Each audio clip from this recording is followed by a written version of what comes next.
Monday, early August a few years ago.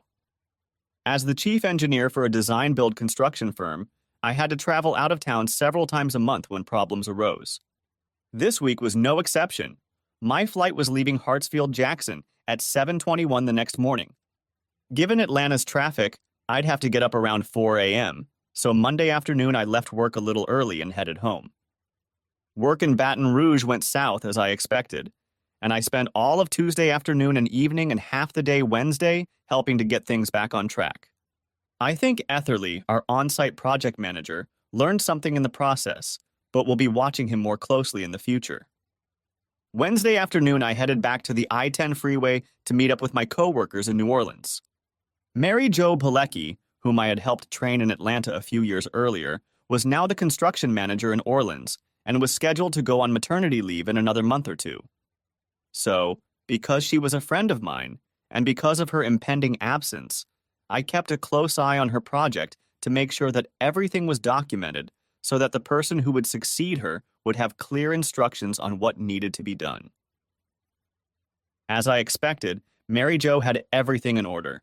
So after dinner with Mary Jo and Ozzy, her husband, on Wednesday night, and a planning meeting with her and her staff early Thursday morning, I caught a Louis Armstrong flight and then made my way through Atlanta traffic to arrive at my office by 1:45. I reported to Mr. Strickland, my boss, on the situation with the project in Baton Rouge, my recommendations for increased supervision of the team at the site, and how Mary Jo and her team had done in New Orleans. He agreed with my suggestions for Baton Rouge, asked a few questions about the change in leadership when Mary Jo went on vacation, and then told me to take the rest of the day off after I submitted my expense report. Once in my office, I quickly finished it and said, "Done." I reached for my phone to text Reagan that I would be home early before heading out the door. At that moment, Ethan Gardner, my best friend since third grade and co-worker for the past 6 years, walked into my office and closed the door behind him. "Hey, Trent. How was your trip?" "Long but productive.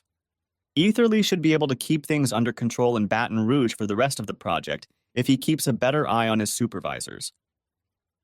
But right now I'm tired and I've had enough. So even though I love you like a brother, Ethan, Mr. Strickland told me to get out of here." His face darkened at those words, and I laughingly explained, "No, he didn't fire me. It's just that I spent so many hours on a business trip helping them clean up the mess that Mr. S told me to take the day off to try to stay on the plus side of all you guys in accounting. So I'm going to run to the store, buy some flowers and a bottle of wine, and be in a good mood for her when Reagan gets home. Anything work-related can wait until tomorrow." To my surprise, Ethan raised his hand and said rather forcefully, "Trent, stop it. This isn't about work." "I'm sorry, buddy, but I really need to talk to you now. It's, well, about Reagan. She's..." "What? What's wrong with Reagan?" Fear pierced my heart. Something had happened to her, and no one could contact me because I was on the damn airplane. But why hadn't anyone called me since then? When I interrupted him, he stammered, "Trent, she's messing with you while you're traveling." Anger lit up my face as I looked at the guy I'd considered my best friend practically forever. Reagan told me that in college and the years that followed, she was a true free spirit, enjoying it always and everywhere. But when we got more serious and started talking about a life together, she put those days behind her, saw a therapist for a while, and decided to settle down and start a family. Even though she was with me, she still loved sex a lot, but she had definitely put her free days behind her. That's not funny, Ethan. It's not funny in the slightest, and I don't appreciate it. I think you better get out of here and seriously consider our friendship before you walk into my office again. His face looked pained as he replied, "I know it's not funny, Trent, and I hate to tell you more than you might know, but I really think it's true. I found out about it from Jake Campbell, who found out about it from his friend Clay, who found out about it from his friend. Clay's friend was someone she was having fun with. From what she casually told him afterward, he wasn't the only one she was doing things with, which is why he didn't keep it a secret. It pissed him off that she was cheating on him. I knew it wasn't true, that it couldn't be true, and I was so furious that I was ready to rip Ethan's head off for falling for such a stupid joke.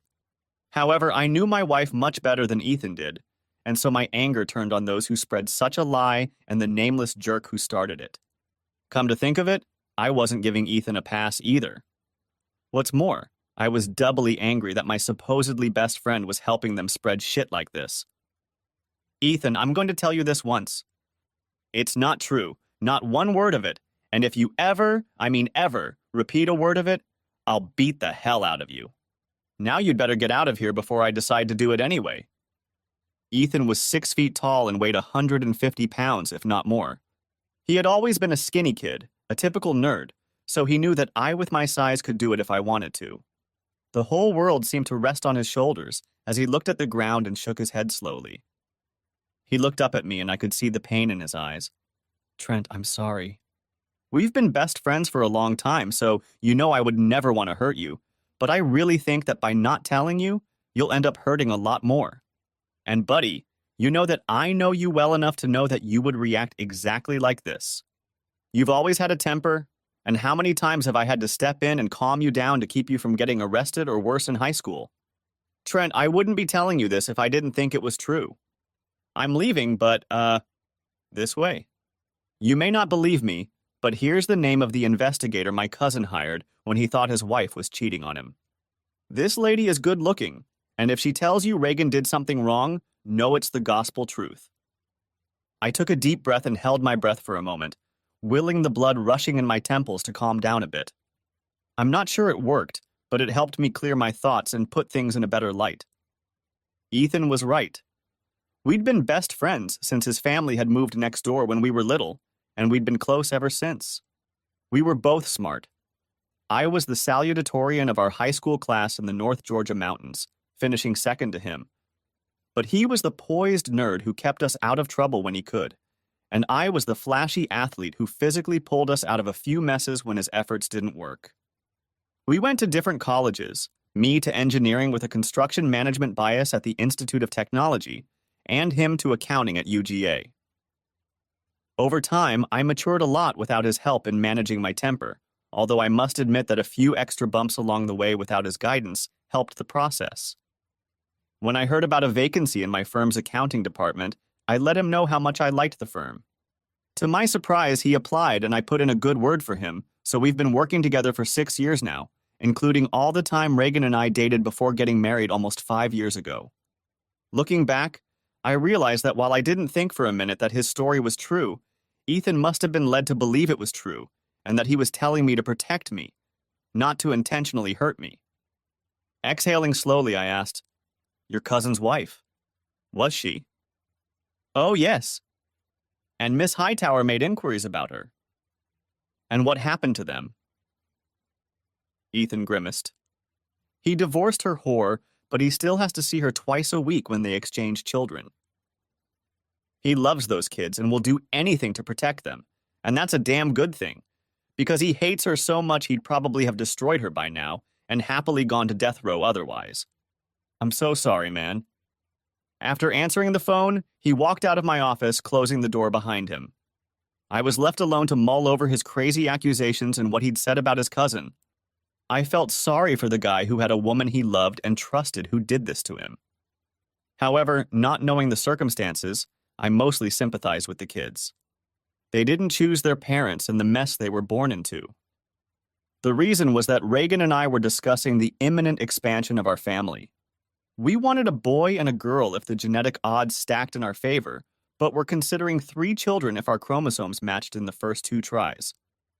I sat at the table looking at the door for a couple minutes, trying to calm myself down before packing up and heading out.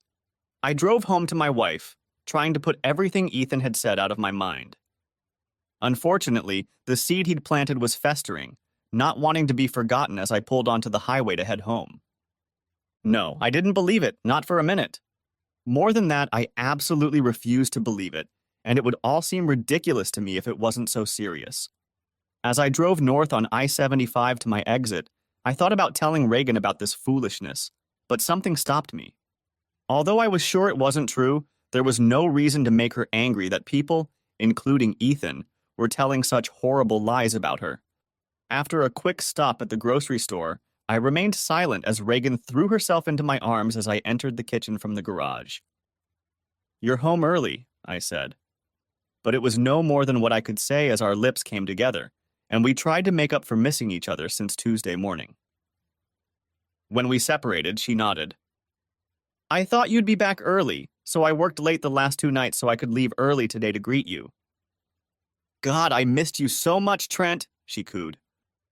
I smirked back at her, thinking about how beautiful she was, how funny she was, and what utter shit that idiot friend of Ethan's, or friend of a friend, or whatever. I knew for a fact that Reagan loved me and would never cheat on me. With that being said, I shook my head and put Ethan's stupid story out of my head. Ethan and I had been friends for so long that I realized he would never have told me everything the way he did if he didn't believe it himself. Reagan was soon asleep in bed, a satisfied smile on her face as she dozed off. I sat up in bed trying to read my book, but the words on the page refused to be picked up by my brain. My thoughts were preoccupied with my wife and the impossible story my best friend had told me. As much as Reagan loved me, the Monday before the trip, and today after I returned home, I knew that the messages he had received were fake and that I had to prove it to him or it would jeopardize our friendship even more than his supposed warning. I went to bed that night still trying to figure out what to do, but as I was driving to work Friday morning, it hit me. I would contact the private investigator Ethan had suggested. However, I wouldn't be calling her to make her prove that Reagan had cheated on me. No, without believing it, I would ask Miss Private Investigator to prove that Reagan had not cheated. Friday morning, I called Donna Hightower's office and agreed to the first available appointment on Monday afternoon. The office was in Midtown, so I left myself a little extra time and walked into the office about 10 minutes before 2. Before marrying Reagan, I had been well employed for several years and kept my large investment account in my own name, which allowed me to surprise her from time to time with gifts or trips without her knowledge. This time I would use some of the funds to hire an investigator, so Reagan would never have to find out about the silly rumor when Miss Hightower proved it false. At 2 o'clock, I was summoned by a secretary and escorted to a conference room at the end of the hallway where a rather statuesque black woman dressed in strict black slacks, an expensive white blouse and a red scarf rose from behind a desk to greet me as soon as the girl closed the door behind me. Good afternoon, Mr. J-Rowe. Welcome to the Hightower Private Detective Service. I'm Donna Hightower. How can we help you? She was tall and very good-looking. Her grip was strong, and I guessed she'd kept herself in great shape since, according to her firm's website, she'd retired from the police force a few years ago. From her online bio, I figured she was in her mid-50s, though she seemed younger in person. She smiled warmly, but her eyes kept scrutinizing me, picking up on my body language as I suspected, as well as whether I was secretly wearing anything. Hello, Miss Hightower. I'm Trent J-Rowe, and I appreciate you meeting with me on such short notice. My problem is relatively simple. In an average month, I travel 2 or 3 times, usually for 1 or 2 nights. As a result, someone has made up a story about my wife cheating on me. I want you to investigate and prove that this is not true, that she has not been cheating. She expressionlessly began asking me questions, and over the next short period of time, I told her everything I knew about the allegation and much about Reagan, while realizing that the problem might not be as simple as I had previously thought. Her questions were insightful, and she asked several questions to clarify or get additional information, taking brief notes along the way, particularly about Reagan's sexual history, both before our relationship began and in our life together. I felt devastated when she finally put aside her pen and said, "Thank you for that information, Mr. J-Rowe. According to the client information sheet you filled out before coming in, you have a bachelor's and master's degree in engineering from Georgia Institute of Technology. How familiar are you with the philosophy, our legal system, and in particular the burden of proof?" That was a question I hadn't expected. I had an introductory philosophy course when I was an undergrad, and I've been a witness in a couple of court cases at my firm. But as far as the details and substance of your question, no, not very much. She nodded. You came to me with a specific request to prove that your wife was not having an affair. Mr. J-Rowe, that is what is called proving a negative. In some cases, you can prove that something did not happen. For example, A particular wine glass was never broken because it holds wine, and you can visually verify that it is in perfect condition with no cracks. That's easy, but what about a person? She seemed to think for a moment before continuing. Let's see. I can prove that I didn't go out of town and rob a bank yesterday, because I have a positive alibi to prove that I was here in town all day. But what about one day last week? Last year? Or even 10 years ago? You see, Mr. J-Rowe, in most cases, there are no ironclad records for any significant period of time that can prove a negative. So let's apply that to your case. I can have one of my investigators observe your wife for a week or even a month and tell you with reasonable certainty that she did not have, or, as the case may be, had an affair during that time. But I cannot prove that she did not have an affair the day or week or perhaps several years before our investigation began. For that reason, proving a negative doesn't work in your case. So the cloud of this silly accusation really will hang over her head forever, I muttered, in the back of my mind already realizing that what Miss Hightower said was true. Perhaps, but if we watch her under the right circumstances and nothing happens, we can infer from her actions, which she will or will not take, that something is probably true. We will be able to say with certainty that she either did or did not walk away from you while being watched, and this will also allow us to find evidence of her past behaviors, if any. Most importantly, however, we will never be able to say with certainty that she never did. If that scenario works for you, Mr. Gyro, we'll be happy to take your case. If not, we wish you well and good luck finding an honest man who will do what you ask. Realizing where she was going with this, I hired Hightower's private investigation service and then spent another couple of hours with one of Miss Hightower's investigators, answering more questions, filling out a bio, and planning for those appropriate circumstances she was talking about. I had been working in the Atlanta office all week, so on Saturday night, after Reagan went to bed, my circuit breaker in the basement panel board tripped. I didn't notice anything Sunday morning, but by the time we got home from church and lunch with a few new members, the house was noticeably hotter. Reagan immediately complained, and I said I would go downstairs and check the circuit breaker. I flipped a few circuits that didn't make a difference, turned it off and on again, and then went back upstairs. I didn't find anything wrong, so I'm going to call the HVAC service. Please. If you don't, it's going to be too hot to sleep in there tonight. I dialed the number for our regular HVAC service company and logged into their automated system, pushing buttons, going from menu to menu until I was on the line for almost 2 minutes and then hung up. I then called the number Donna Hightower had given me. Hello, this is Trent Giro. We're having a problem with the air conditioning upstairs. How soon can you send someone over to check it out? Tomorrow morning at 10? Okay, I think that'll do it. Thanks, see you then. Reagan stepped in to listen to the end. It's too hot upstairs, so we'll be sleeping in the guest room tonight. It'll be like we're in a hotel room, she added with a smirk. Taking Reagan's suggestion into consideration, and I felt better than I had at any time since Ethan had handed her the idiotic accusation. There was no way Reagan could love me so much and still do what that asshole claiming to be confused about her did. We got up Monday morning and Reagan made me take the sheets off and throw them in the wash on the way to the shower. Monday morning I worked from home and met with the HVAC guy, a subcontractor who is regularly engaged by Hightower's private investigative service, at 10 o'clock as planned. I showed him our house and he got to work while I went downstairs and turned on the light switch. An hour later, he was done. They are motion activated and stay on for 5 minutes after the motion ends. They have a fiber optic lens with a wide angle of view, so they can record anything you need with very little chance of being noticed unless someone has a special reason to look for them. These babies will capture everything, with quality good enough for legal purposes, but not good enough if you want to make any movies for your own or public consumption online. 3 in your bedroom, 1 in each of the other rooms, and 1 on the bathroom door. If anything happens within sight of any of them, we'll record it. After paying him for the installation and 2 weeks' rent, I thanked him and went to work. When I got home, it was chilly in the house, but it wasn't cold for me. Babe, there were some problems with the hotel job in Orlando, so I'll have to add it to this week's trip. I was already going to be in Tampa Tuesday night, but decided to visit Orlando as well.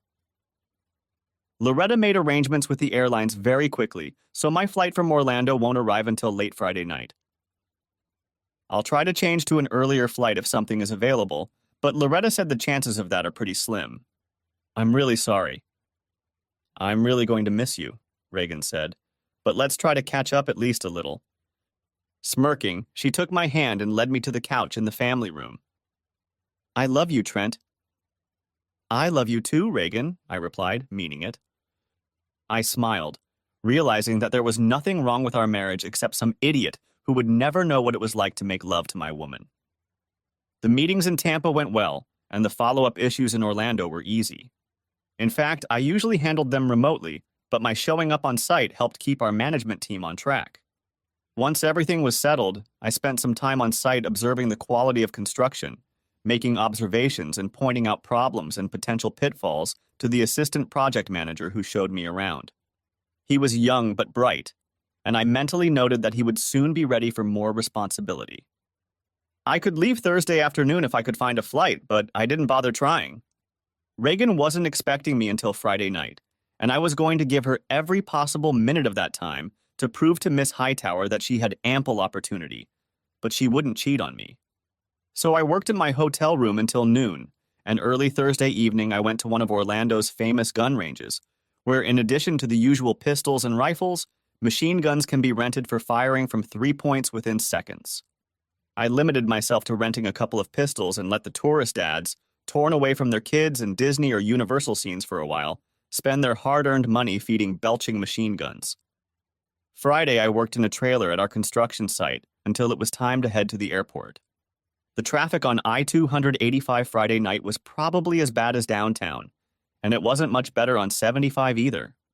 I breathed a sigh of relief when I finally reached our exit, and was thrilled when I walked into the house and my loving wife threw herself into my arms.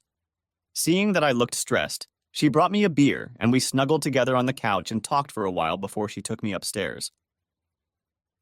On Saturday, Reagan went to the gym to work out, and I took care of the yard.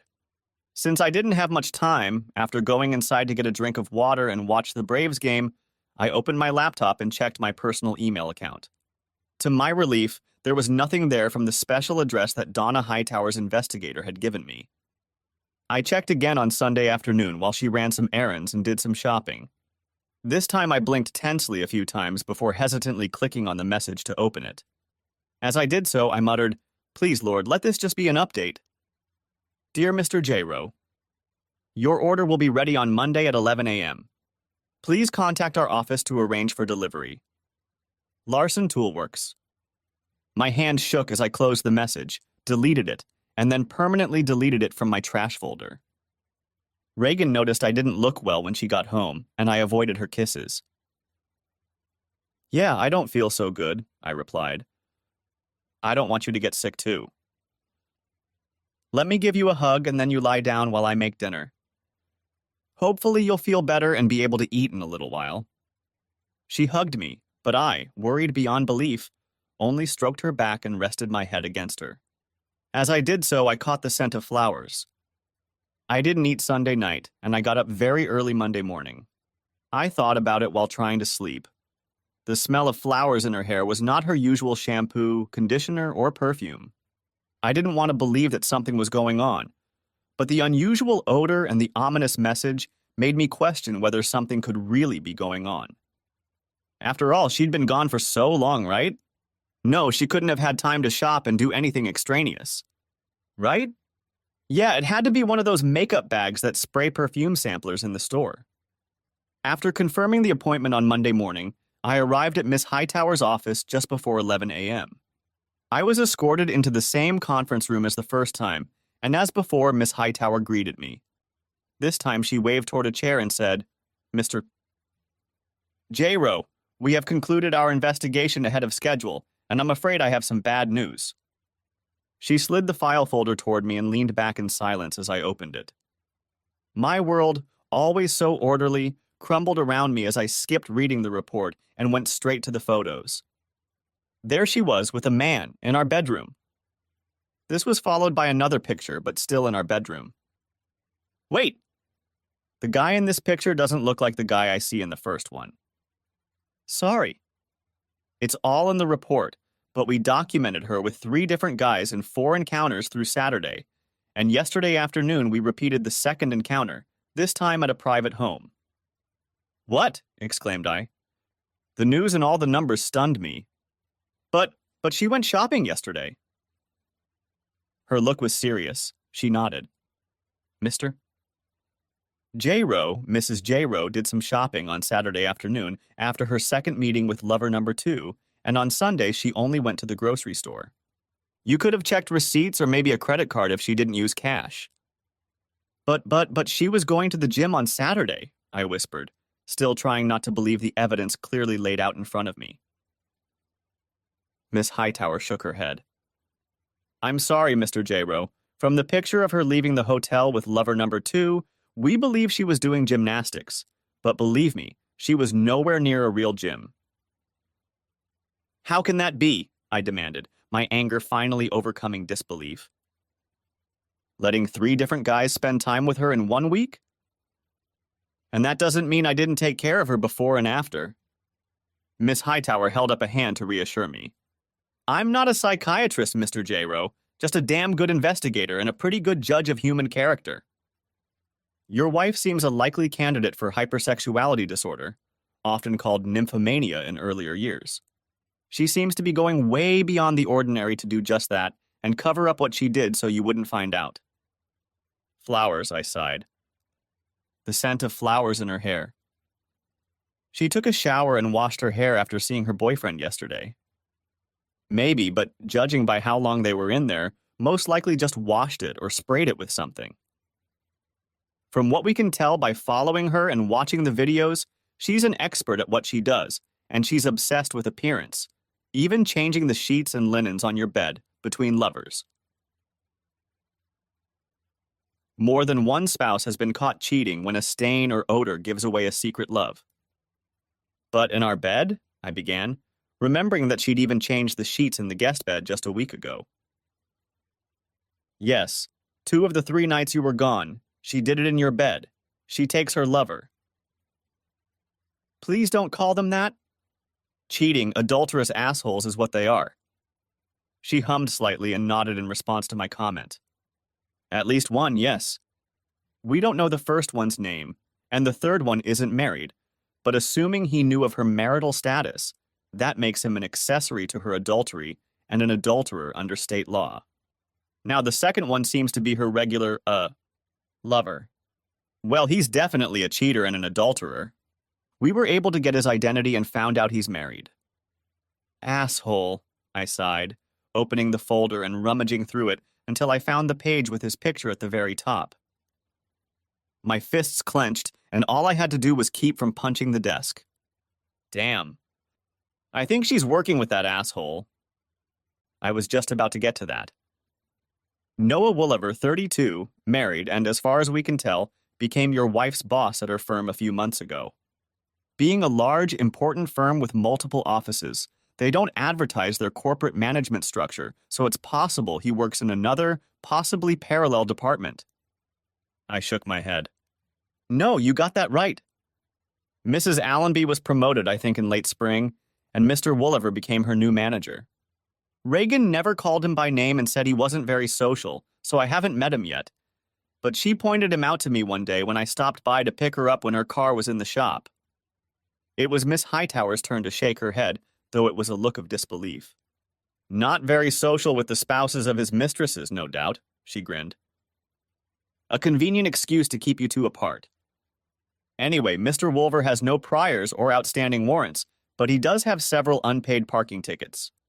Your wife met him at a bar Wednesday night and drove him to your house for a little over an hour, and then drove him back and let him out in her car, which is how we got his name from DMV records. We found his firm's information through a web search and professional networking on the internet. What a bastard, I sighed, clenching and unclenching my fists so I wouldn't accidentally break something, like my fingers. Miss Hightower continued. Take it easy, Mr. J-Rowe.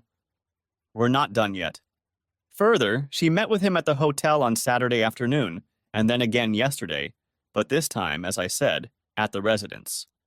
According to the tax records, his residence is Mr. J-Rowe's. If Mrs. Woolever had arrived a few minutes earlier, or your wife had left a few minutes later, Mrs. J-Row would probably be in play. Tuh! I hissed. Her game is already lost, but she just doesn't know it. You know, Miss Hightower, in my youth I was pretty wild and ran after any woman who showed interest. It took a while, but eventually I realized that it wasn't getting me anywhere. I needed something more, and I met Reagan just when I needed it. She admitted that she was the same way in college and that she'd had a few lovers along the way. But she said she loved me, that she wanted to settle down, that... I couldn't go on, and Miss Hightower patted my arm. I smiled weakly at her in gratitude and looked again at the sheet with Noah Wolverine's picture on it. My face hardened at the thought of what I would want to do to this cheating, lying, adulterous duplicitous. Miss Hightower grabbed my arm again, harder this time, forcing me to look into her eyes. Mr.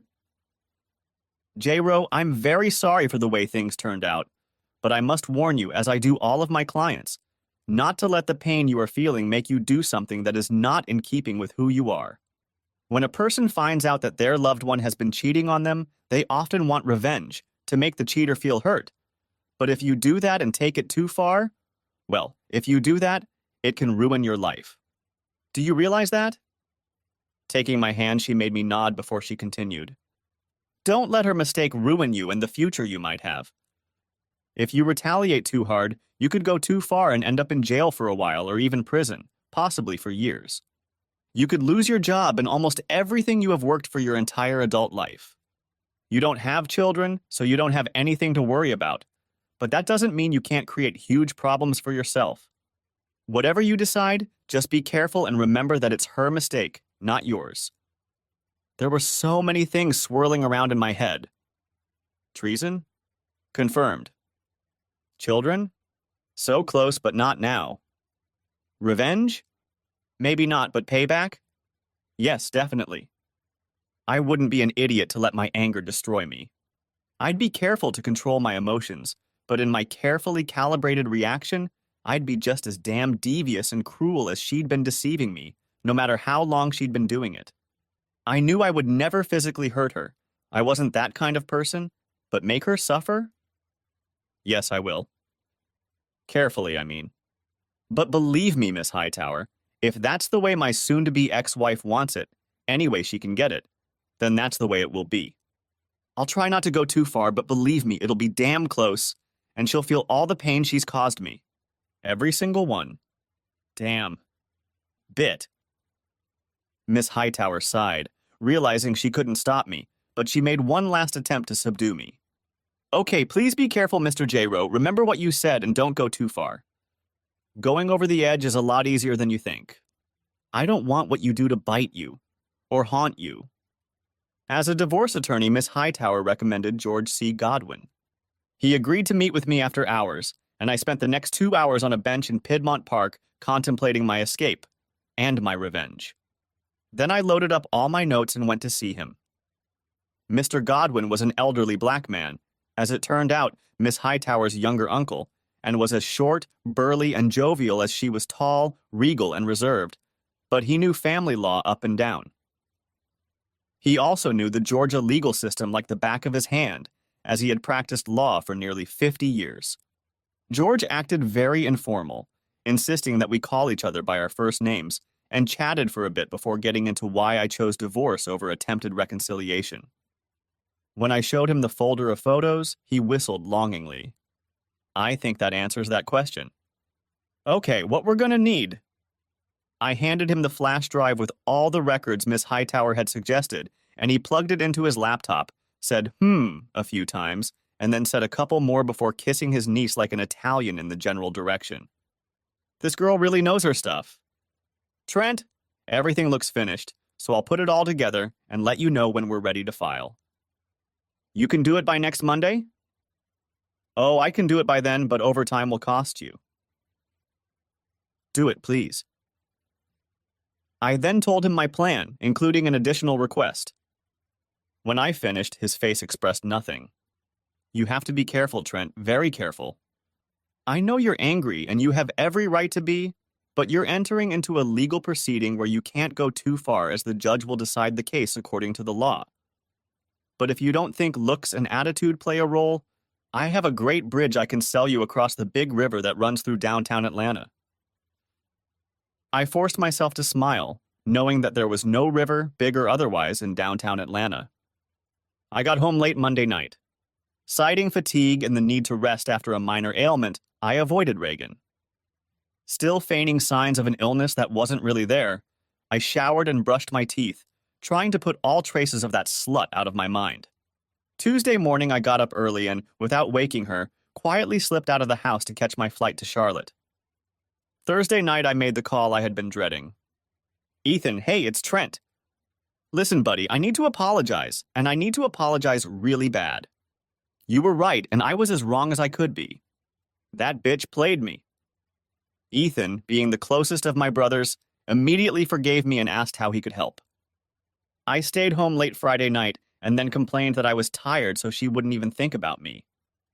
Saturday morning, I went to my parents' house to help my dad with a home project that was supposedly rescheduled for Sunday morning. I really wanted to tell him what was going on, but I knew I needed to wait until things settled down. Then the timing would be right, and it would be too late to miss something I shouldn't have. So I called Reagan late Saturday night to let her know I wouldn't be home until the following afternoon.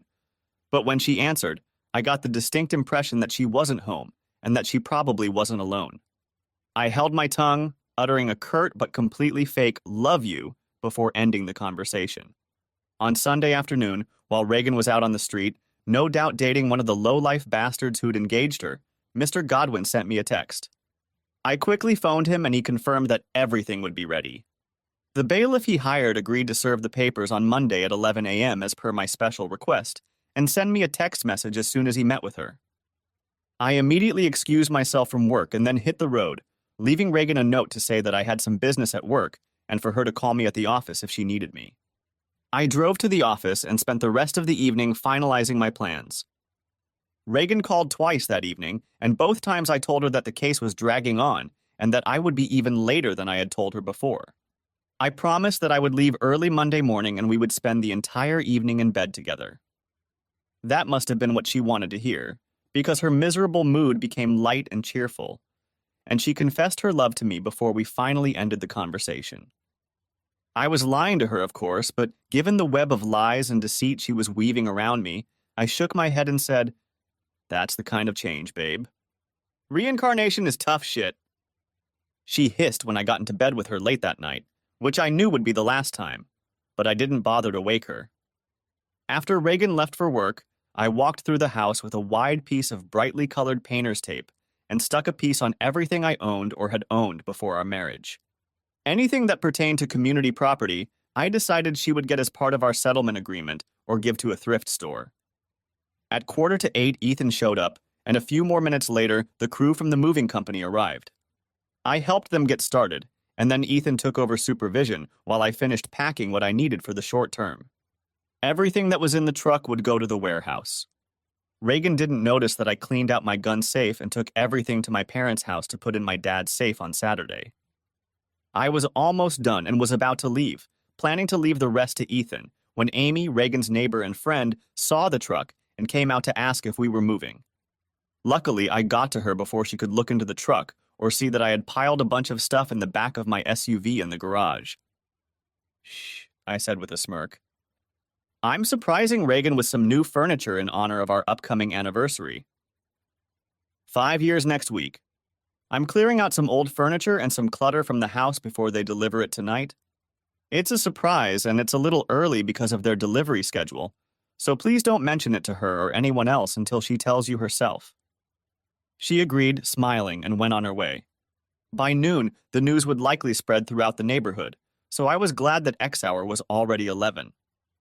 I gave each of the movers a generous tip, then shook Ethan's hand and thanked him before heading to the bank. I was there when they opened at 9 a.m. and withdrew half the money from our accounts in the form of a cashier's check.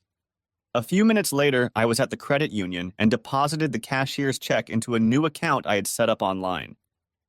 At 11:15, I pulled into the parking lot of an office building in Sandy Springs and opened my laptop. I had already applied for a new credit card in my name, so since the current card had a zero balance, I closed it. This took longer than planned, and as a result, I started sweating from lack of time.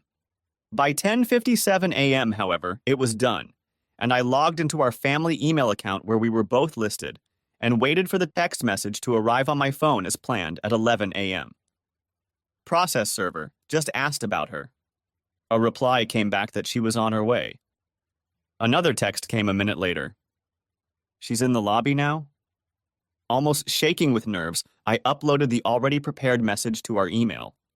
I considered going to Reagan's work email and sending the version I'd written and really wanted to send from there, since I knew her password.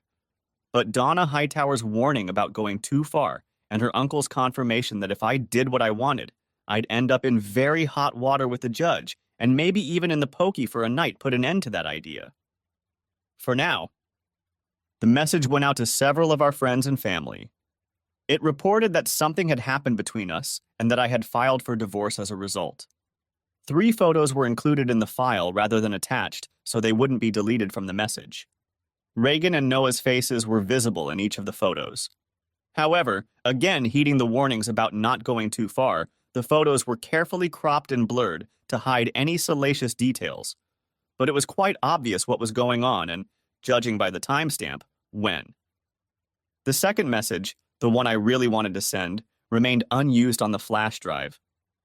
Finally, the message was not sent to Reagan or Noah. There was no need to warn them of the impending storm. The message was ready and looked right, so I hit send. After making sure it sent correctly, I quickly logged out, closed my laptop, and put it under my chair. My phone rang at 11:03. It was Reagan, and I answered it. Trent? What the hell is this? A divorce? Why? I thought we were happy together. Did you find someone else? I laughed at her hysteria. You thought we were happy? No, I thought we were happy until I found out what you were doing. Yeah, I know. Look on the back of the envelope I asked my lawyer to put in the package. I heard her swearing and yelling over the phone, promising me unbreakable love as she did in front of God, the pastor, and many of our friends and family at church, those now lost 5 years ago. Shit! She yelled over the phone. Shit, Trent, no. It's not what it looks like. Really? No, Trent, let me explain. No, Reagan. I don't think you have the time to adequately explain this. We're done here. My attorney's contact information is in this packet. If you need anything, feel free to contact him. I hung up and she was still talking, or rather practically yelling into the phone. When she realized I was no longer there, she called back again, and I sent the phone to voicemail. She left one message, seemingly a long one, and a few minutes later a text message from her came through. The voicemail message was all the same, denial and lies, so it was deleted, as was the message, and the 3 messages, and the next voicemail message that followed in quick succession. Not wanting to hear any more of her crocodile tears, listen to the lies, excuses, and apologies, and certainly not wanting to hear any more promises, since she had already violated the sacred that really mattered. I didn't listen to the new message or read the messages before deleting them. I then blocked Reagan's number. Immediately afterward, I dialed my father-in-law's number. Since Bob and Chessie were my friends as well as my in-laws, I didn't bother sending them a message. Hi, Bob, this is Trent. I hate to call you at work, but this is important, and I think you need to hear it firsthand, not second. And I'm going to do it now, not later, because the shit just hit the fan. I think I heard him gulp over the phone. What's going on, son? Bob, I'm sorry to have to tell you this, but because of Reagan's inability to honor her marital vows, I'm forced to end our marriage. Trent, no. I know my daughter's story, but it has changed. You can't take it seriously by holding something long ago over her. Bob, I would never do that, but she has relapsed, and a very serious one at that, and not too long ago. 2 weeks ago, when I was out of town, it was like she went crazy. I have the locations, dates, and times to prove it, as well as pictures and even video of some of it. It's been killing me since I found out, and I hate to tell you this, especially over the phone, but you should know that I'm not doing this because I want to, but because I can't trust her anymore, and I can't keep this up. So I'm going to end this right now. The papers were filed this morning, and she's already received them. No. I can't believe it. She promised me she was already past this stage. There was desperation in his voice, utter denial. She promised all of us, Bob, but apparently her promises weren't weighty enough for her to keep them. If she had stayed true to them and to me, I would have loved her forever. You know that. But now it is too late, and the love I had for her has faded, dried up and faded away. However, I still love you and your wife, and I don't want to hurt you, which is why I am telling you this directly and not by email. My soon-to-be ex-father-in-law expressed deep regret for what his daughter had done to us as a couple, as well as to his family and me as friends. With regret in his voice, we said goodbye. I quickly called Chessie, but the call went to voicemail. I suspected Bob had her phone on speed dial, so I left a short message. It was now 11:16 a.m., and I proceeded with the only part of my plan that I had any doubts about. If I did this part, I would hurt a stranger who probably didn't deserve it, but if I didn't, I might end up getting hurt even more. So I put on sunglasses, a baseball cap, and a lanyard with a laminated ID for a delivery company that, to my knowledge, doesn't exist, but with Ethan's phone number at the bottom. He knew to answer Sunshine Process Serving to all calls he didn't recognize between 11 and 11:30 a.m. He knew that all unfamiliar calls between 11 and 11:30 a.m. were to be answered by Sunshine Process Serving. I popped some gum in my mouth and walked into the building. At the security desk, I said, "Hi, TC. J-Ro from Sunshine Couriers and Process Serving. I have a special package for Mrs. Melissa Wolever." The guard frowned. "Such packages should go to the receiving center on the lower level." "No, that's not what the courts say," I said, doing my best imitation of Chevy Chase from the old movie Fletch. "Special service requires a photo ID and a personal signature. It's usually best done quietly, but we can make a scene if you want, and I'll end up having to run all over town to track her down, which will end up getting her in even more trouble." "No, wait," the guard said. "What do you want?" "I go to her firm, meet her in the lobby, Idaho her, and get her signature. In 5 minutes, I'm out of here. No hassle, no fuss." He nodded slowly. "To go upstairs, you must have a visitor's pass." "I need to hold your ID while you have it." "Got it," I agreed, handing him my driver's license. With some reluctance, he took it and handed me the pass. "Come back at once." "You'll get this back," he said, holding out my license, "when you return the badge to my hand. Got it?" I bowed my head to him and blew a small bubble, then turned and headed for the elevator. On the 3rd floor a few minutes later, I walked up to the front desk at Melissa Wolever's firm. The same conversation was waiting for me there. The girl behind the counter looked even more hesitant than the guard in the main lobby, but she pressed a button and summoned Mrs. Wolever to the reception area. Noticing a trash can in the lobby, I threw away the gum and took off my baseball cap and put it in the bag I passed off as my messenger briefcase. Fletch's identity was gone. Melissa Wolever was very pretty, in her late 20s or 30s, with tanned skin, dark brown hair, and dreamy brown eyes that made me think she had Hispanic blood in her ancestry. When she entered the firm's lobby, she had a concerned look on her face. When the receptionist pointed her out, Mrs. Wolever looked at me and hesitated for a moment before heading in my direction. "Joan said you had something for me to sign," she said hesitantly. "No, I'm sorry, Mrs. Wolever. I'm Trent Giroux. You don't really need to sign, but I have to give this to you since it concerns you." What is it?" "Mrs.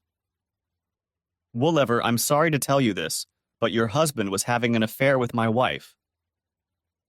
My words were spoken in a whisper, and I held out to her a close-cropped photograph of them in bed together. "In the envelope are documents that prove everything. Absolutely everything." Tears streamed down her cheeks and she shook her head in denial. "It has to be a forgery. Noah promised me." "It's not a forgery, Mrs. Wolever. I paid good money to a detective agency to find out what was going on with my wife and asked them to prove she wasn't having an affair after rumors of it reached me. They proved the opposite, that she was having one. Enclosed in the envelope is a confirmation that everything you see here is real, unedited, and obtained legally with my permission. I have been assured by a private investigation firm and my attorney that all of this will be taken into consideration and brought to court if you choose to go that route. As of this morning, that's what I'm doing." "But he promised," she whispered, brimming with tears. She leaned toward me, and I put my right arm around her and stroked her back. "He said the first time was a mistake, that it was just a fever, and that it wouldn't happen again. We took steps to make sure it wouldn't happen, and now he's backing off and doing it again? Why?" "I don't know, Mrs. Wolver, but this time it didn't happen in a hunch. It was carefully planned, and it happened more than once. In the envelope, you will find documents of 3 meetings between them in 5 days." Her hand clutched at my shirt, and she shook her head, short and quick against me, realizing the extent of her husband's betrayal. At 165 centimeters tall and 125 pounds, I was 7 or 8 inches taller than her. She wiped her tears and looked at me again. The flow had stopped, but her cheeks were still wet from the recent downpour. I'm sorry, what's your name?" I told her, and she continued. "I'm about to check out for lunch and we'll go somewhere. Afterward, I'll send a picture, just of me if you want to show him." "Mrs. Woolever, you are a beautiful woman, and I am honored by the invitation, even if it sounded more in anger than desire. But no, ma'am, you won't do it," I said, pulling her a little tighter against me, trying to help her get over her anger and move on to the much more important looking forward stage. "I can't let you do this, and I can't do this to you. As much as it might seem like it would be revenge for him, you're going to have to live with yourself for the rest of your life, so you shouldn't go too far and do something you'll regret later. And you shouldn't do anything that the Georgia legal system wouldn't agree to." Perhaps that woke her up from her sadness, because she let go of him and took a step back. "I guess you're right." I gave him another chance, but this is the end, and this time we'll end up in court. "I don't know how." I've included the name and contact information for a private investigative service in case you need them for further investigation or if you need someone to testify. I've also included the name of the attorney they recommended. He seems like a nice guy and has been very responsive in handling my case so far. He filed the papers and they were served this morning. Shocked, she took the envelope and thanked me, then started to walk away. However, she stopped and said, "Mr. J-Ro, I hate to ask this, but can I call you if I get stuck and need advice? My number is in the envelope." After visiting the testing lab that Donna Hightower had recommended, I sweated for the next few days while I managed the project in South Georgia. It was nice to be able to rest at the end of each long day, but the thought that I might have contracted something horrible or even potentially fatal made me even angrier at Reagan and the risks she'd taken for the sake of a few, or maybe many, cheap thrills. However, good fortune came my way at the end of the week when the lab informed me that I had no sexually transmitted diseases. I breathed a sigh of relief. At least that danger hadn't gotten me down. Reagan was still trying to reach me, leaving message after message on my voicemail at work and on my cell phone from other numbers.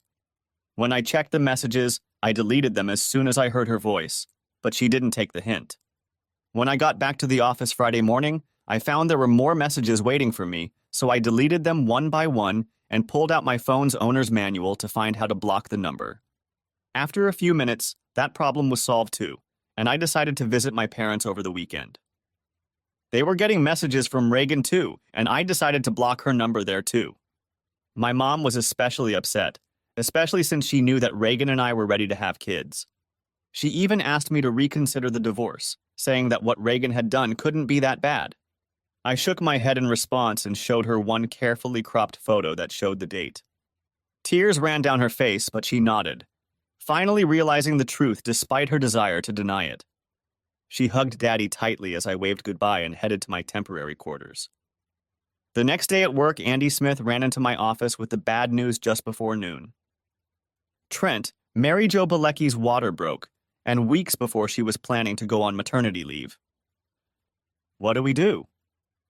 Probably should have prayed for MJ and the babies, sent them a gift, and sent him home to pack since he was supposed to fill in for her during her maternity leave. Andy wasn't too happy about it, since he would have to finish his current project a couple of weeks early, but Mr. Strickland felt he was the best candidate for the job. Now Andy looked panicked, as his project was still almost a month away from such an early completion. After reviewing our project schedules, Andy and I went to Mr. Strickland with an alternative proposal.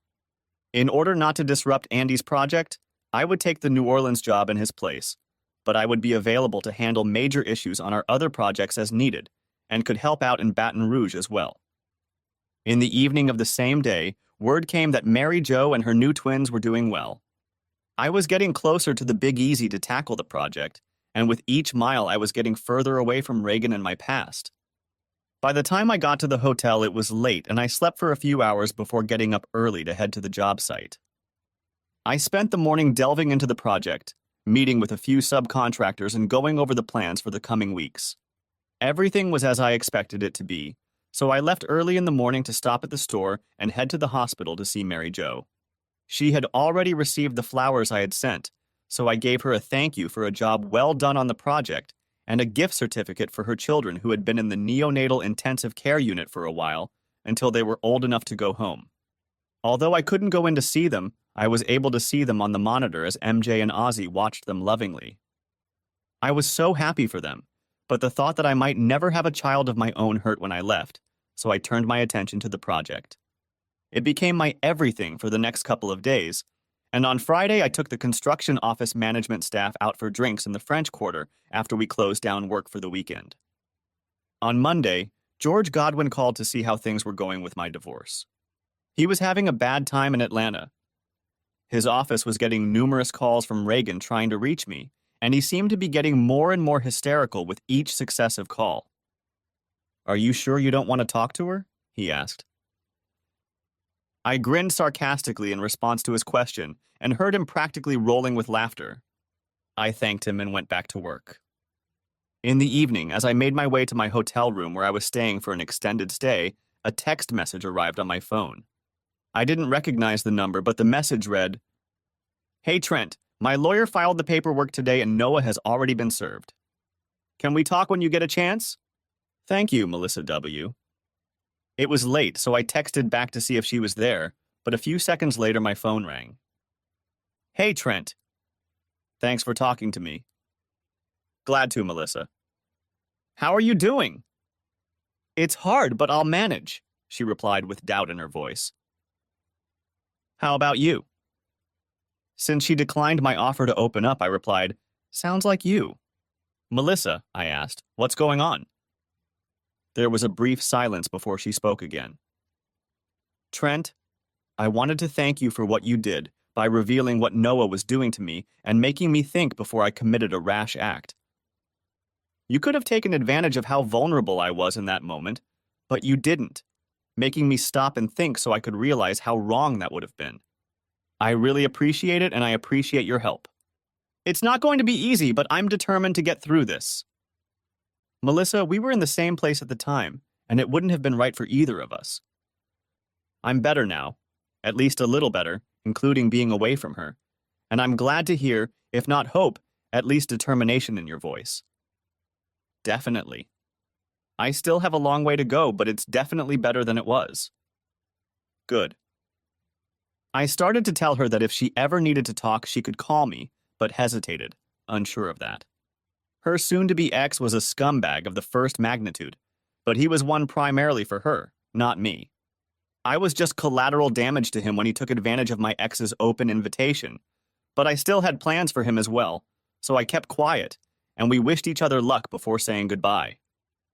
While the work in New Orleans was going well, I, at Mr. Strickland's behest, continued to oversee the work in Baton Rouge, and I was often asked for advice on other projects. I soon felt that I was, in Louisiana parlance, in a swamp and up to my armpits in alligators. Part of the reason was George, who called a couple weeks later and said, "Trent, there's news. Mrs. J-Ro's lawyer has asked the judge to schedule a consultation. If he does, you'll have to meet with her face-to-face here in Atlanta for at least a couple sessions, maybe more. The judge will give you time and you'll have to show up here in town or the proceedings won't do you any good. What do you want me to do?" My blood boiled at the thought of them resorting to such tactics, but George had told me from the beginning that it was possible. When we applied, we provided minimal documentation of her infidelity. You said we could hold on to the rest as we wouldn't need them. Now we might need them. What happens if the judge sees that? We'll have to give them to her lawyer, but Judge Johnson might agree to cancel the request if he has no desire to see them. Then warn him first and do it. A week later, Reagan's request for counseling was denied, although, according to George, Judge Johnson hinted that she might seek counseling for her own sexual addiction problem. And that was one crocodile out of the swamp. For the next few months, while Reagan and her attorney fought George in the Georgia court, I kept a low profile, hoping Reagan hadn't hired someone to find me, or maybe take me out. Just in case, I had George redo my will and changed my life insurance policy to ensure she wouldn't get a dime if anything happened to me. However, once Mary Jo and Ozzy's children were released from the hospital, I visited them a couple times for dinner and even babysat one evening so the lovebirds could get out of the house for some peace and quiet. The twins were quiet for the first few minutes after their parents left. But then they realized something was going on and let me take them in with all 4 lungs. As much as I wanted children, afterward I prayed that if the Lord would allow me to have children, He would allow me to have them one at a time. To my surprise, I also heard from Melissa Woolever several times, who inquired how my cases were going and basically asked for strength and courage to go through my own without saying a word. Because of George's laws and divorce code, George's warnings, and my personal moral principles, I was careful not to cross a line that could be construed as romantic or potentially adulterous. When things got better for Melissa, she apparently no longer needed me, and her messages stopped coming. As Mary Jo's maternity leave came to an end, I had a realtor looking for a house to buy. Using funds from my pre-Reagan account for a down payment, I bought a house in Dunwoody a few weeks before MJ returned. After spending almost 3 months in an extended stay home at the company's expense, I was determined to feel more comfortable when I returned home and be able to get my belongings out of storage. The twins were doing well when Mary Jo's maternity leave ended, and she returned to work for the last few months of the project. After handing over the reins to her, I found myself going home with 3 regrets. The first was that since we currently had no other project in New Orleans, MJ would be leaving our firm to become a stay-at-home mom for a while. Ozzy, who had relatives in the area, had gotten an assistant professor position at Loyola, so this was not a surprise. However, MJ asked me to keep her in mind if we had another job in the New Orleans area in the near future, to which I readily agreed. Second, with my return to Atlanta, I was leaving my unofficial godchildren and what had become more frequent babysitting jobs for MJ and Ozzy. The little ones had gotten used to me visiting and caring for them sometimes on weekends so their parents could go somewhere else, and I knew I would miss seeing them grow up. Caring for them reminded me of being childless myself because of the hell Reagan condemned me to. Finally, Reagan was arguing with me over the details of the divorce, and the case was dragging on, although George Godwin assured me that Judge Johnson was as fed up with it as I was, and that the end of the case was near. So when I returned to Atlanta, I immediately moved into my new home and began unpacking and doing some work during my week of free time. I met a few new neighbors, including a nice divorced woman from a house a few doors down.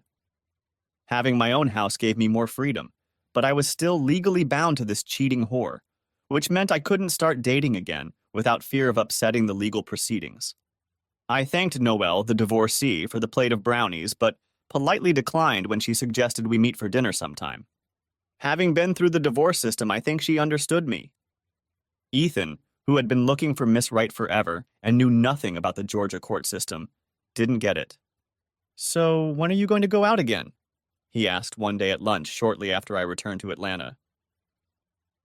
"When the judge says my divorce is final and I can be sure that romantic endeavors and any entertainment that might lead to them won't contribute a single penny to the settlement with Reagan." "So long, huh? So how's that evil bitch doing?" he asked. "I don't know, and I'm not interested." "You know you still owe her." "A big one." I looked at my best friend and nodded. "I know. And she'll get it when the time comes. Every last bit of it." Judge Johnson had finally had enough of the stalling and wriggling out over Reagan. He demanded that we both be in the courtroom for the closing speeches and presentations in early April, with Reagan and her attorney on one side of the court and George and I on the other. I arrived a few minutes early and was waiting for George when I saw Reagan turn the corner, spot me, and head in my direction. Trent, it wasn't supposed to be like this. I know, Reagan, but you couldn't fulfill your part of our vows, so it's just the way it is. You've been gone so much. Bullshit. You knew how often I'd be gone when you agreed to marry me. The 3 times during our time together when I exceeded that amount, each time by a day, I used that time to more than make it up to you. Of course, I don't count the last trip to Tampa and Orlando for those 3 times, since you made up for it yourself with your boss and your other girlfriends while I was gone and after I returned. She looked angrier than I'd ever seen her, and tears were streaming down her face. Trent, but I had needs. Reagan noticed several people watching us and asked, "Can we go somewhere and talk about this?" No, I don't see the need for that. You see, we talked about all this before we agreed to get married, and you promised that your wandering was over, and you wanted to get married, settle down, and start a family. You got married, sure, but you failed at that or the rest. Why don't you just get over it and leave it at that? That's what I did. Of course, if you can't, you can always find another therapist. Maybe this one will be luckier than that one.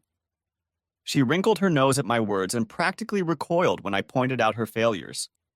There were more and more people looking in our direction, so I left her standing there in tears, wallowing in her frustration when I saw George heading in my direction. "Trent, please!" she called out, but George and I headed into the courtroom, ignoring the others. The judge demanded that we both be present when the documents were signed, probably so Reagan wouldn't drag out the process.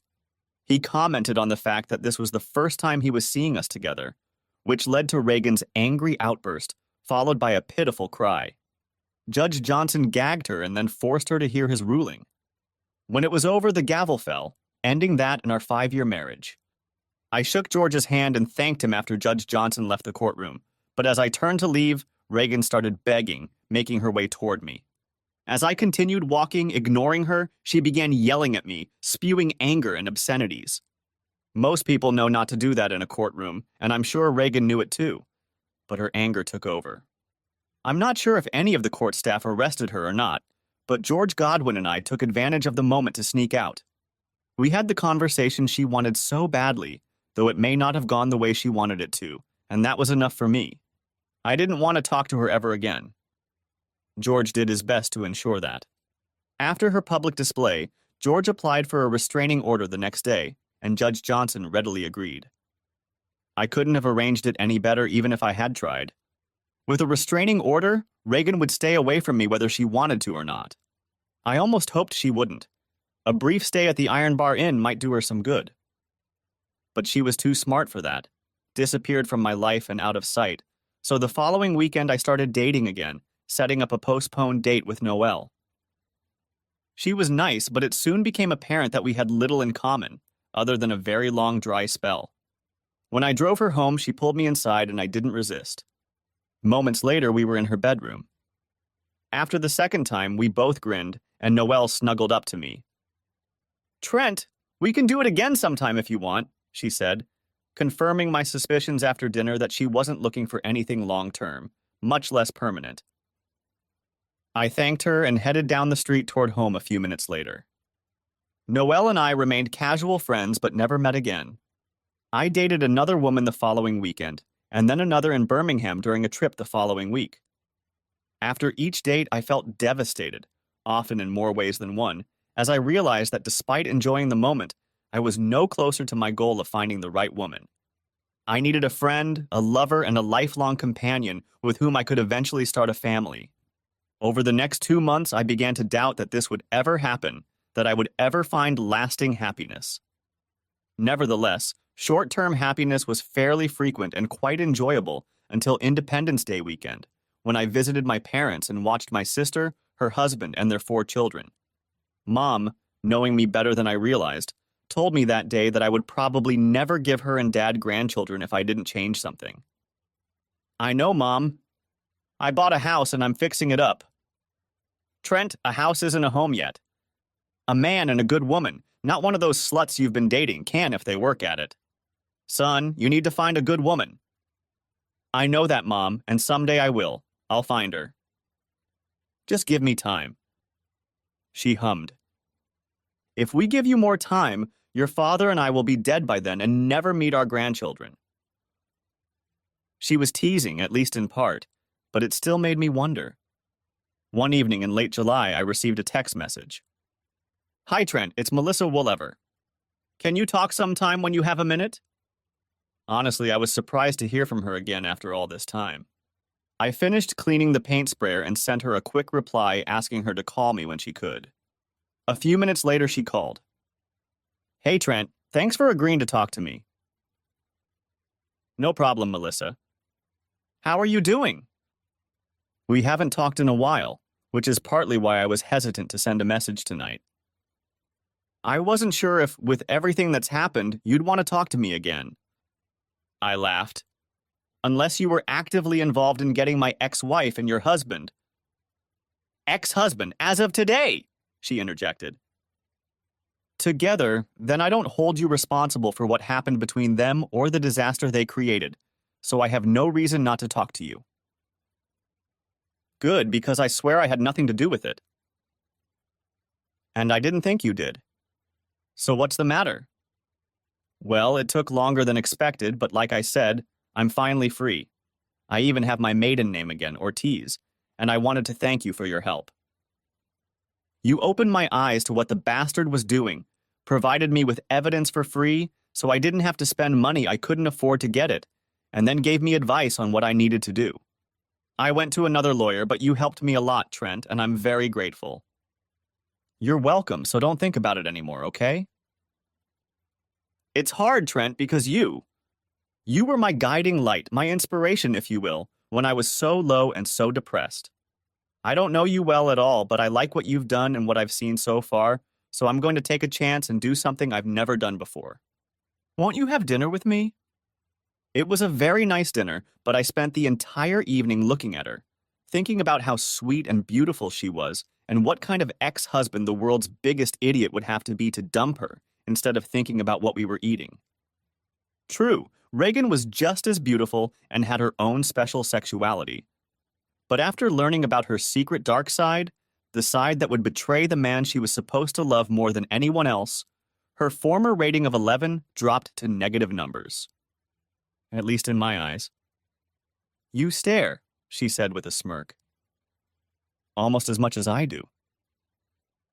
I grinned, nodding. It's fun to focus when you have someone so nice to focus on. She blushed and covered her mouth with her hand to hide how much she liked my compliment. You want to get out of here? And maybe come back to my house? I think I'd like that. She whispered, Please, Trent, take me home or somewhere. Now. I need it and I can't wait. A few minutes later, as we turned onto her street, she reached into her purse and pulled out her cell phone. Pull into the garage, she said. The door's open.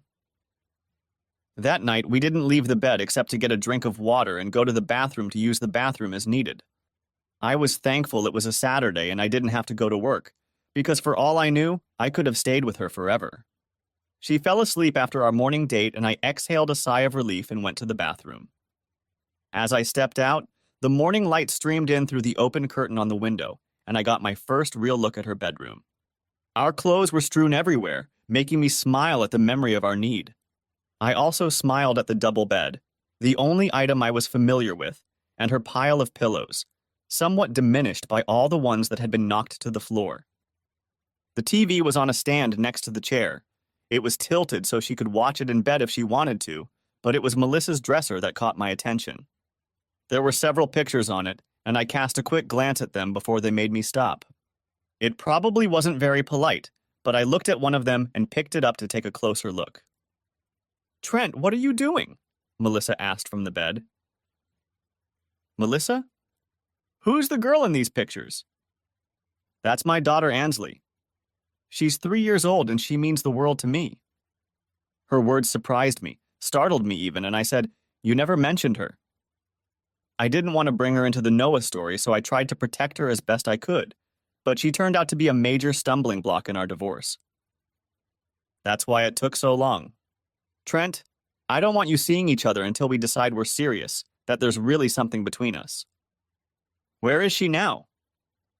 I tried to keep my voice steady, but I think it went up an octave. She's with him this weekend. Why? Is something wrong? I liked her a lot, but this was a surprise, a shock even, and what it meant, well, I wasn't sure. Melissa, I don't know. I like you, though. I really like you, I admitted, not wanting to procrastinate. Considering how long we've known each other, I like you a lot more than I should. But if there's one person in this world I don't love as much as my ex-wife, it's your ex-husband. 6 of one, half a dozen of the other. That's what my grandmother would have called this match. I've already told you that I really want kids, so you can imagine that I'd want to be involved in your daughter's life if things worked out. But let's think about this. If I show up to her soccer game or piano recital or cheerleading practice or school dance or whatever, who else is going to be there? Noah, she sighed, starting to realize what I was getting at. He's a lying, cheating asshole, but he loves her. Exactly. And every time I see him at one of these events, whatever it is, it'll be a reminder of what he did to my ex and what he helped do to my marriage. I will resent the hell out of him, and I think Ansley, though she won't understand, will realize that there is something between us, some tension.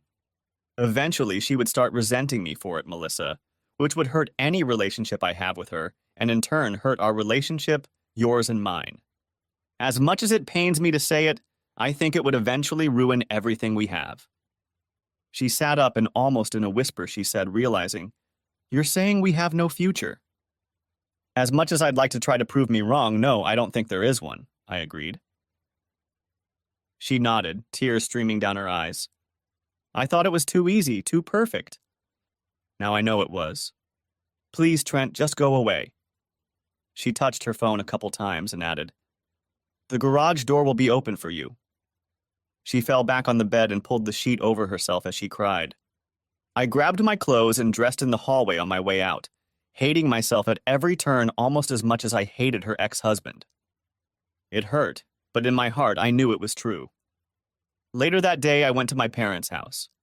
I gave them the short, concise version, but they both knew that I was saying more than I was, and that what I was feeling was hurting me a lot more than I wanted to admit. Mom tried to get more out of me, but I shook my head and told her it would never work. Mom, being mom, gave me a motherly hug, stroked my back, and told me everything would be okay. As much as I wanted to believe it, I didn't see it at the time. On Sunday, we met my sister and her family for lunch after church. There was a long wait for a table at the restaurant, so she pulled me aside and made me lay it out straight. She was 2 years older than me and had helped me through several failed crushes when I was in high school, so I opened up and told her almost everything, but without any bedroom action, although I suspect she had a hunch about it. I realize it's not going to be easy, she said later, but I think you can do it if you try and realize you really love her. One date doesn't tell you much, and if you had more, you might realize that there's not as much in it as you think, but it might also prove to you that there is. And that fighting for it is worth it. If you want it. Thanks, sis, and you're right. One date doesn't say it all, but it told me enough to realize that it would hurt a lot more to get close to her and then see it doomed to fail because of the past. Listen, little brother. You won't know that for sure until you try. I nodded and agreed to think about it. After that, our table was set and we didn't talk about it again, but the subject stayed in my head throughout the trip home and the days that followed. Ethan understood me better than anyone else and agreed with my thoughts on the subject. But it was on the drive home after a trip to a factory near LaGrange that I started to think about it. Considering how lucky Ethan was with women, was it such a good thing that he was agreeing with me? The following weekend, he set us up with a couple of women. We all had fun, and I didn't immediately put the thought out of my mind. During the divorce, Reagan wanted to keep our house as part of the settlement agreement, and I made George resist by forcing her to sell it since she couldn't afford the buyout without giving up a lot of other things she wanted. It was pretty petty and cruel, but I figured it was karma given the circumstances, and I didn't lose a minute of sleep over it. Since I didn't want to be outed, I also brought George in as my representative for the sale. He and Reagan's lawyer had known each other for a long time, so unlike Reagan and me, they were on good terms, and George found out that Reagan was going to buy the condo.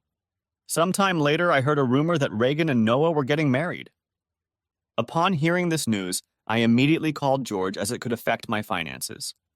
During our divorce proceedings, George argued to the judge that alimony was not due because Reagan was a cheater and I was the injured party.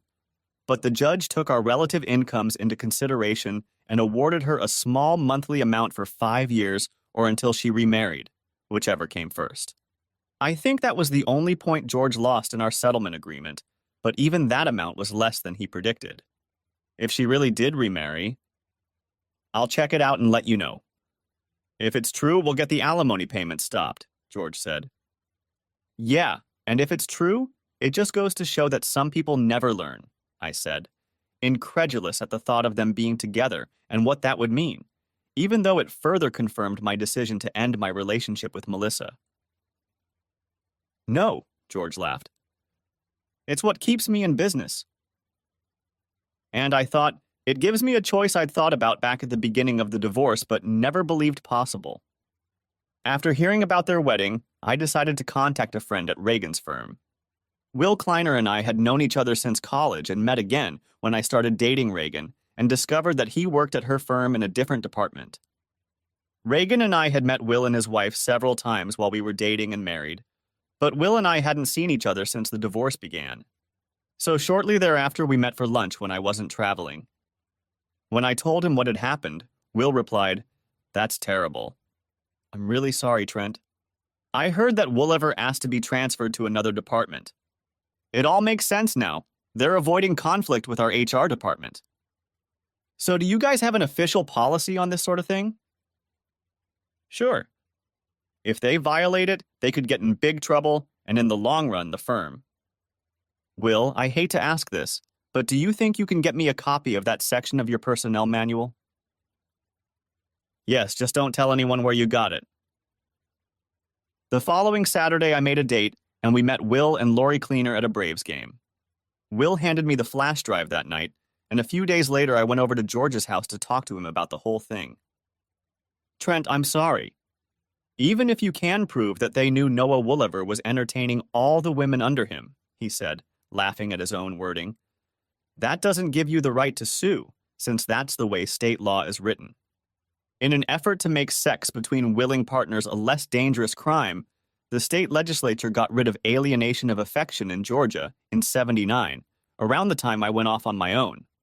It prevents one partner from suing the other for attracting or distracting the other. That goes for the firms they work in as well. Damn.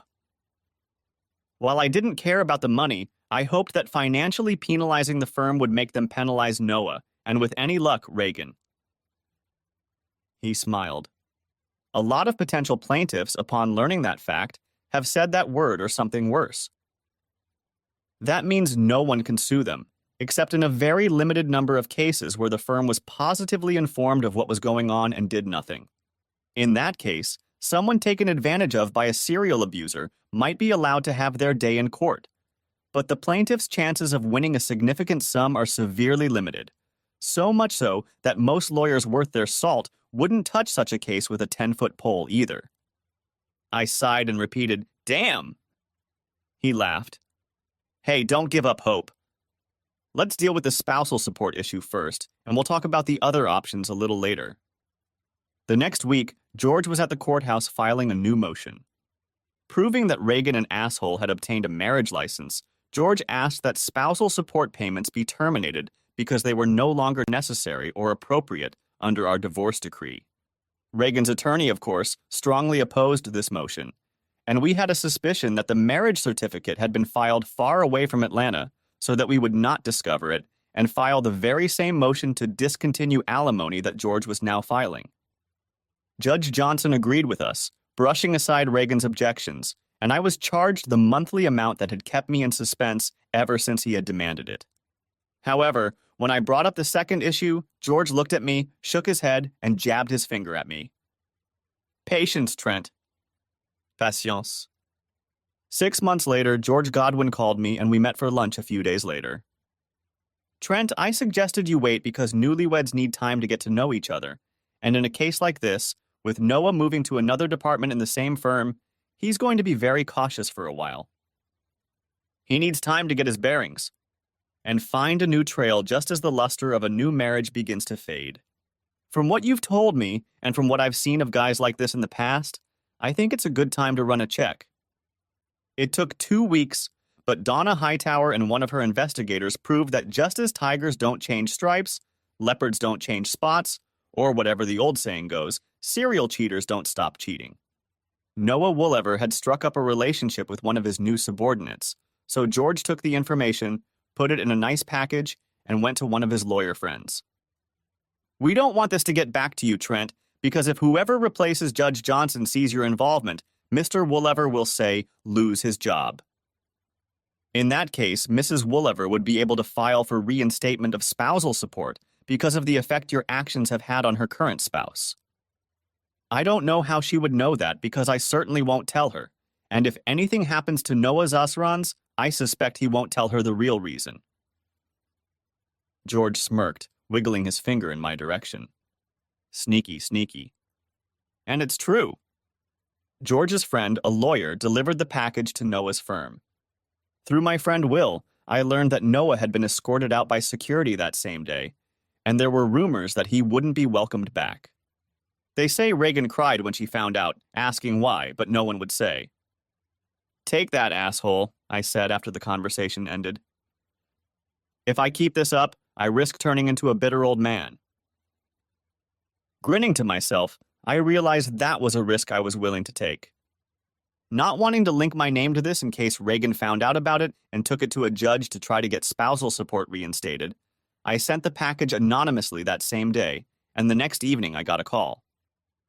Trent! Melissa Ortiz yelled. I know you probably never want to talk to me again, but I had to call to tell you. Noah called last night and said that he had been laid off from the firm, due to downsizing, he said, and that he was going to file for a reduction in child support because of it. I called a friend at the firm and learned that there were rumors at the firm that he had been laid off. And today I received an express package, an anonymous, mind you, express package, which probably explains everything and should allow the judge to keep my spousal support payments the same when Noah files his petition. Trent, I guess, knows who I have to thank for that. So to that person I say thank you. I chuckled. I think if you talked to the right person about it, they'd say you were very welcome if they were in a position to admit they did it. As for what was in the package, you might say that some people never learn. I'm assuming that Noah will sing the judge a sad song about his plight, and then when my lawyer gives the judge that information in response, I hope the judge throws those very words at him. For heaven's sake, he just got remarried. I wonder if he started fornicating so quickly when we got married. Melissa, don't think so. It's in the past, so keep it there. Just smile and enjoy life, okay? You deserve it. We said goodbye for what I suspected was the last time. At that, I smiled. For the first time in a long, long time, I felt free. I'd been through the ordeal, I'd survived, and while some might disagree, I'd returned as much hell and heartache as Reagan and Noah had put me through, going as far as I dared, but not too far. While she was probably cheating again too, I had helped Reagan end up in a much worse financial situation, in an apartment instead of a nice house, and with a dysfunctional husband who paid alimony and child support through the nose. In addition, I knew she was in a relationship in which her spouse cheated on her regularly, but didn't bother to tell her about it, just as she didn't tell me about what she did to me. I had tried to give her the best and make her happy, but now I suspected she had more worries than she could count. Yes, I had struck back at each of them, but I regretted nothing. Not one thing? Moreover, as I went over what had happened in my mind, I realized that I no longer called them those derogatory names that were ever present in my mind. Having received retribution, I no longer thought of them or cared what they might think. And that realization led to the biggest smile of all.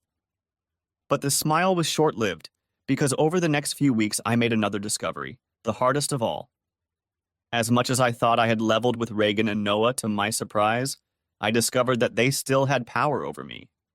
When I thought I might have a chance at happiness with Melissa, I gave up that chance because of the memories of what my ex and Melissa's ex did, the awkwardness they caused me, and I'm sure her.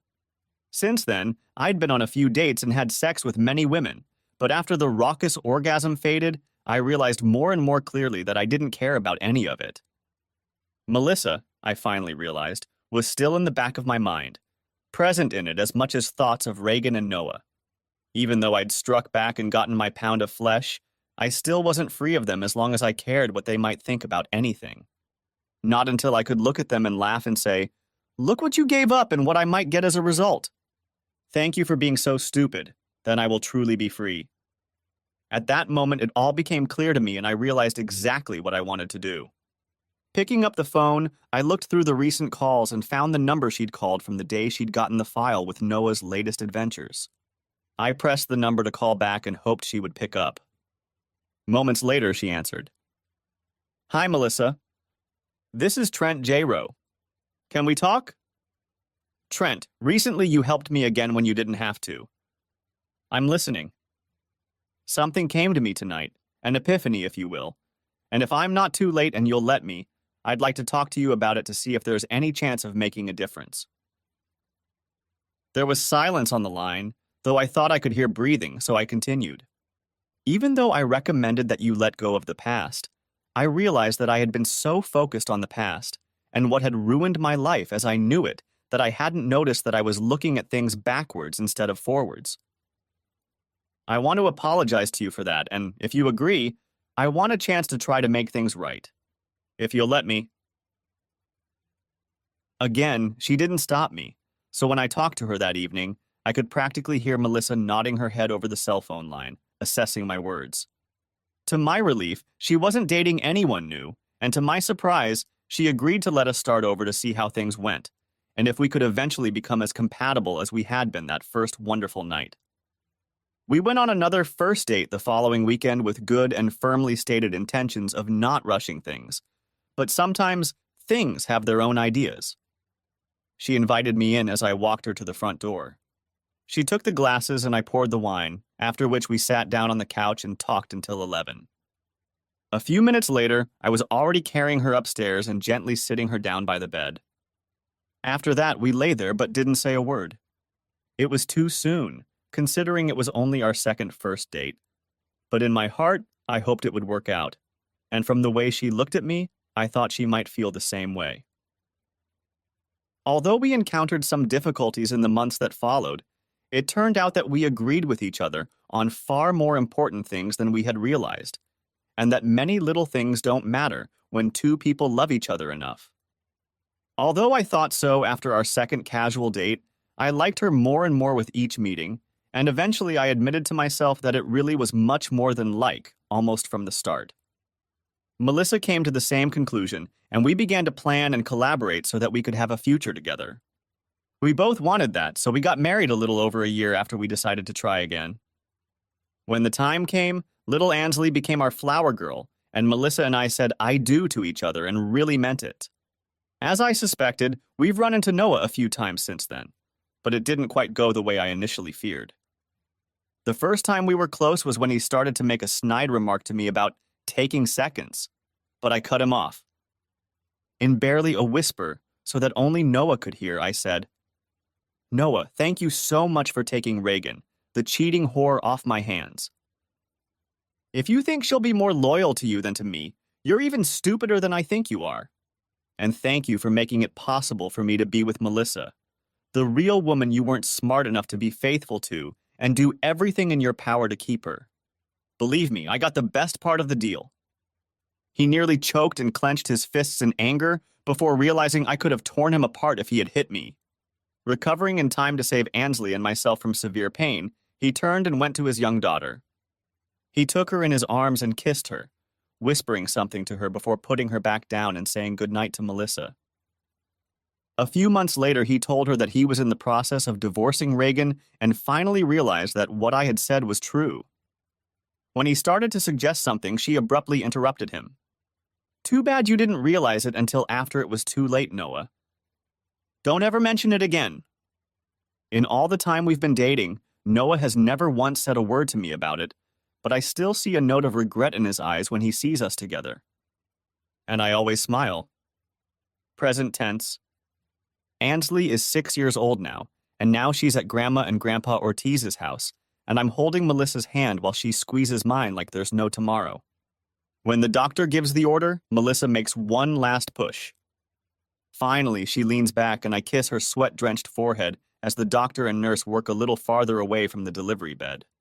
After a minute, the midwife looks at us and says, smiling, "Mr. and Mrs. J-Ro, congratulations. I know you didn't choose to find out beforehand, so let me be the first to tell you that you have a beautiful baby boy." And that's when I realized that all the trials and tribulations I had endured were worth it. And I realized that no matter how hard it was, I wouldn't change a thing. The end. Thanks for watching. I hope you enjoyed it. So subscribe to my channel and watch the next video.